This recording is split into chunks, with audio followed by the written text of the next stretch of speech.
একদিকে কলকাতা থেকে হাওড়া একের পর এক বাড়ি হেলে পড়ছে, যেখানে নজরদারি নিয়ে প্রশ্ন উঠছে। এবার শহর কলকাতার রাস্তার ছবি আপনাদের সামনে রাখবো। ফের রাস্তায় ধস, রডন স্ট্রিট ও ময়রা স্ট্রিটের ক্রসিং এ ধস নামে।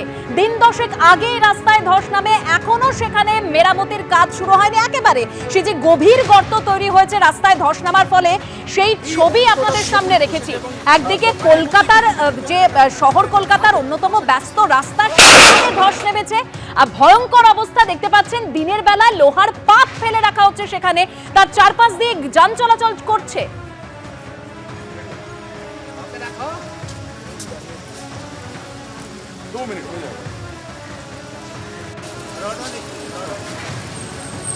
এই অংশটা পুরোপুরি ধসেছে এবং মাঝের মধ্যেই কিন্তু বিভিন্ন জায়গা সেখান থেকে আরো ধসা কিন্তু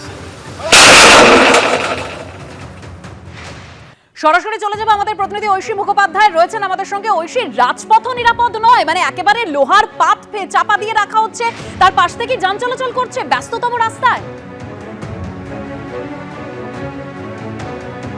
একেবারে দেবস্মিতা, রডন স্ট্রিটের ঠিক এই জায়গাটায় আমি তোমাকে প্রবীরকে ছবিটা দেখাতে বলবো, যে লোহার একটি চাতাল পেতে দুই দিকে দুটি ব্যারিকেড দিয়ে দেওয়া হয়েছে। রাস্তাটি টু ওয়ে লেন, অর্থাৎ দুই দিক দিয়ে কিন্তু গাড়ি যাতায়াত করছে এবং তার মাঝখানে এই জায়গায় একটি গভীর ধস নেমেছে। এলাকাবাসীদেরকে জিজ্ঞেস করা হলে তারা জানাচ্ছেন যে 7 থেকে 10 দিন হয়ে গিয়েছে এই ধসের।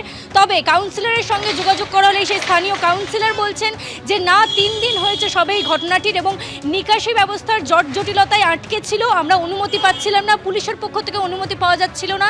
এখানে সামনেই দুটি স্কুল রয়েছে বেসরকারি, সেই স্কুলের অনুমতি রাখবে, সেই কারণেই কিন্তু স্কুলগুলির কারণে যেহেতু এদিক দিয়ে গাড়ি যাতায়াত করে, তার জন্য কিন্তু পুলিশ পারমিশন দিতে চায়নি। তবে এখন অনুমতি পাওয়া গিয়েছে, যত দ্রুত সম্ভব তারা কাজ শুরু করবেন। তবে প্রশ্নটা এখানে যে অভিজাত একটি এলাকা এবং ব্যস্ততম একটি রাস্তা, এই রাস্তায় এরকম মাঝ রাস্তায় ধস নেমে যাওয়া এবং তারপরে সেই ধসের কোনো মেরামতি না করে একটি চাতাল দিয়ে কোনো রকমের বিষয়টাকে বলা যেতে পারে যে আটকে রাখা এবং দুর্ঘটনা যাতে না ঘটে তার জন্য এড়ানো, এবং দুই দিকে দুটি ব্যারিকেড রাখা হয়েছে। তুমি দেখতে পাচ্ছ সেই ছবিটা, যে গাড়ি গেলে কীরকমভাবে তাদেরকে সন্তর্পণে সেই গাড়ি নিয়ে যেতে হচ্ছে, কারণ এই রাস্তায় যদি কোনো রকম দুর্ঘটনা ঘটে সেই দুর্ঘটনার সম্মুখীন কিন্তু চালকদেরকে হতে হবে, যারা যাতায়াত করছেন তাদেরকে হতে হবে।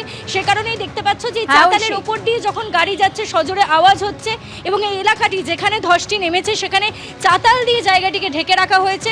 পুলিশের পক্ষ থেকে দুটি ব্যারিকেড করে দেওয়া হয়েছে। এছাড়া কিন্তু মেরামতির জন্য কোনো ব্যবস্থা বা কোনো রকম কাজ একেবারে ঐশী, তুমি আমাদের সঙ্গে থাকো। এই 10 দিন হলো। হ্যাঁ, হ্যাঁ, না এই দিনের বেলা সিটটা চাপানো হয় আর রাত্রিবেলা উঠে ওই ব্যারিকেড লাগে না। পরে সাধারণ পুলিশকে বললাম, পুলিশ বলছে ঠিক আছে দেখছি। হ্যাঁ, মঙ্গলবার রাতে হয়েছে, Tuesday night. This is Friday late afternoon or early evening. ঠিক আছে?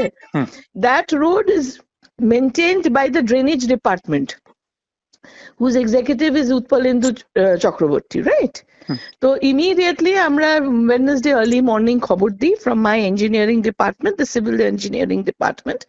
Drainage এসে ওটা ঘিরে রেখেছে. We couldn't get permission being weekdays because with all the schools going on there, police permission আমরা পাচ্ছিলাম না। আজকে আমরা পুলিশ পারমিশন পেয়ে গেছি, আজ রাতে কাজ হবে, because that zone is under East Traffic Guard and it's only 3 days old, not 10 days.